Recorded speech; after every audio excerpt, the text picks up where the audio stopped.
You know, when it comes to influence, we always think that it's about credibility and experience that kind of gets you ahead.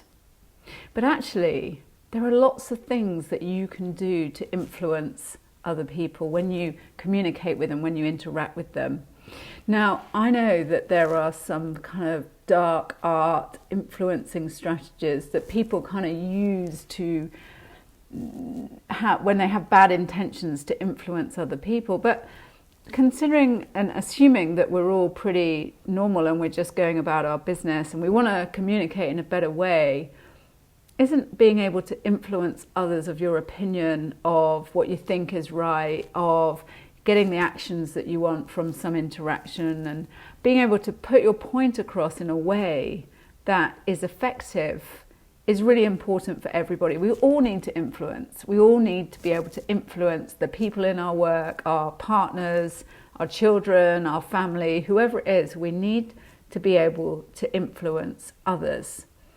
And assuming that our intentions are sound, there are some strategies that don't rely on having 20,000 years of experience and existing credibility that will help you influence others. And that is what this video is about. Now, before I forget, everything that we cover is in an action sheet. You can access more training for influencing others and communicating effectively. And all you got to do is click on the link below in the description, and that link will take you there. So when you watch this video, go and check out that training, go and check out all that other stuff, because it's really important to not only watch this video, but go and take the action too.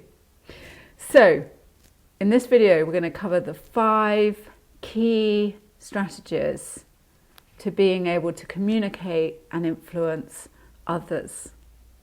That has nothing to do with having 50 years experience. Okay, let's get on with it.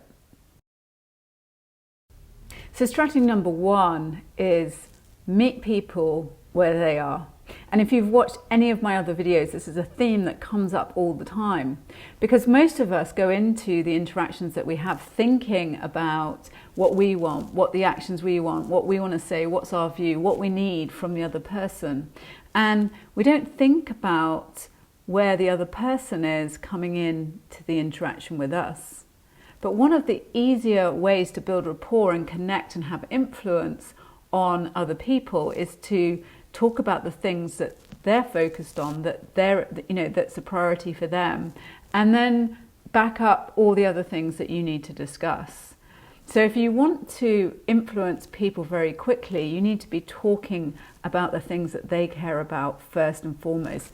Meet them where you are, where they are, and talk about the things, maybe the benefits of what you're discussing. Maybe it's the pain points that they're experiencing, something that's going to get them saying, yeah, actually, that's really relevant to me. And you can do that in any conversation you have. And if you can also practice it, go away and practice it, and notice that when you start talking starting from a place where other people are, you get that connection very quickly, and you can influence people going forward from there. So number 1 is meet people where they are in the conversation that you're going to have, not where you're coming from. Strategy number 2, listen carefully to what people say. And this is a kind of strategy that it feels less tangible and it feels less action oriented, but actually we are all running around the world like all this stuff going on. We're so busy, there's so much going on, there's so much we need to do, that we're always thinking about everything's going on in our lives. And if you have specific questions and you ask those questions and you look really carefully at how people respond, most of the time they will tell you exactly what you need to know.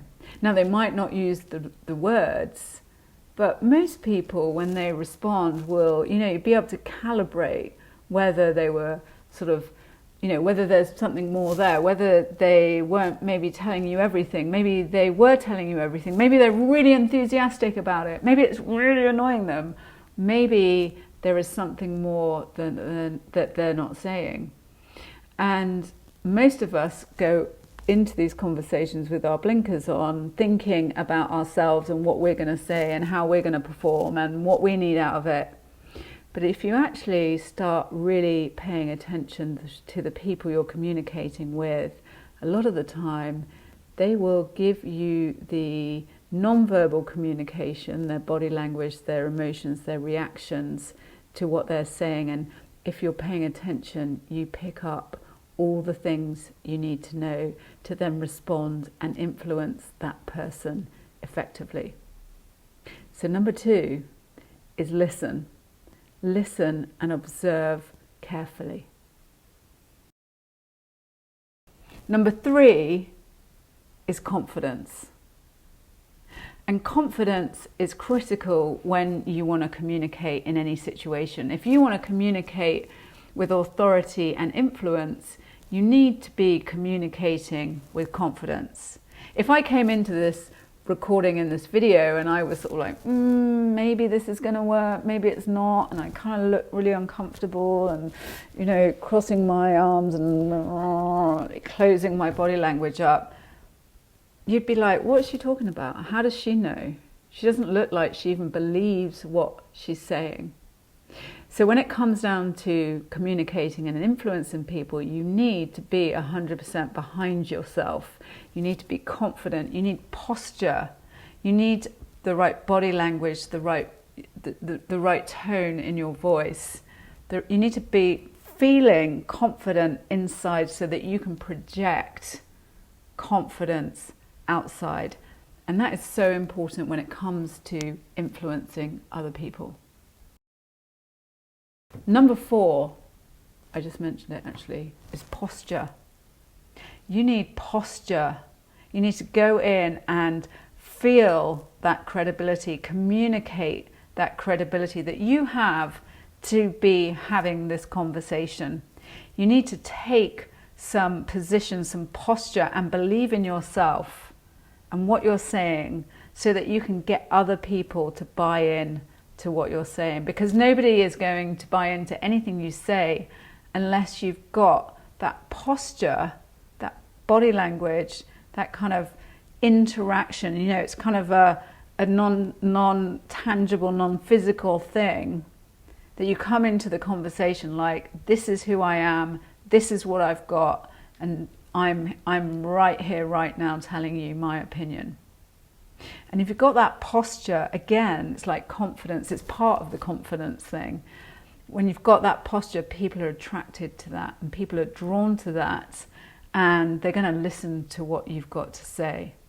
So number 4 is posture. Number 5 is having a personal activation plan. Now, I bet you didn't think I was going to say that.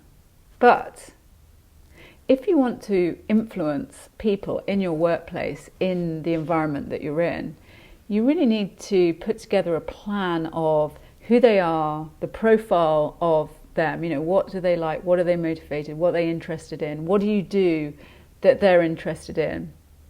And a plan of how you're going to communicate with them, how you're going to get the time with them, how you're going to follow up with them, how you're going to report into them, how you're going to engage them, how do you interact with them on a regular basis so that you're front of mind for them.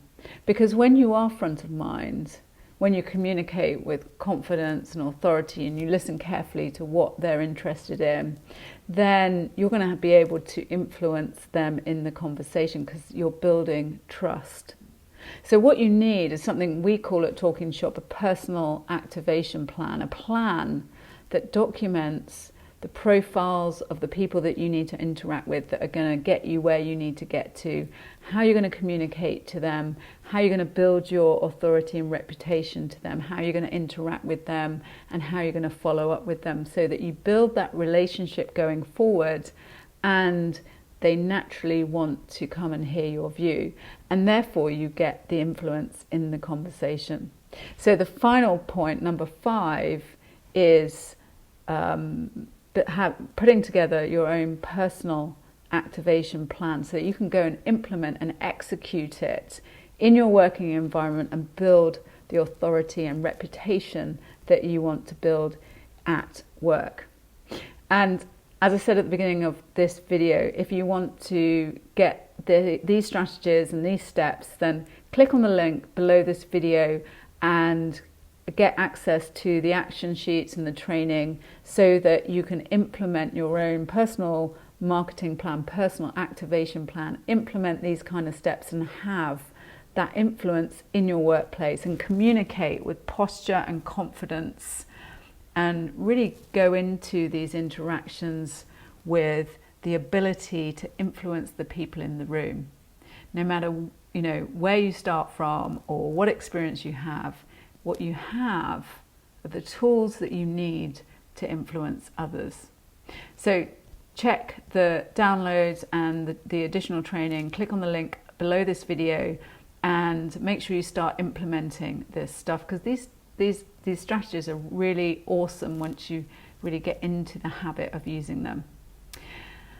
And just before I go, the training doesn't stop here. There's lots of other videos and you can watch this. There's a video that should come up right now, which is about how do you influence up, how do you communicate with senior stakeholders, because senior stakeholders are normally going to be one of those people, some of the people in your personal activation plan. So click on the link and watch that training on communicating upwards with senior stakeholders. And if you haven't already, make sure you subscribe to the channel so that you get access to all the other videos.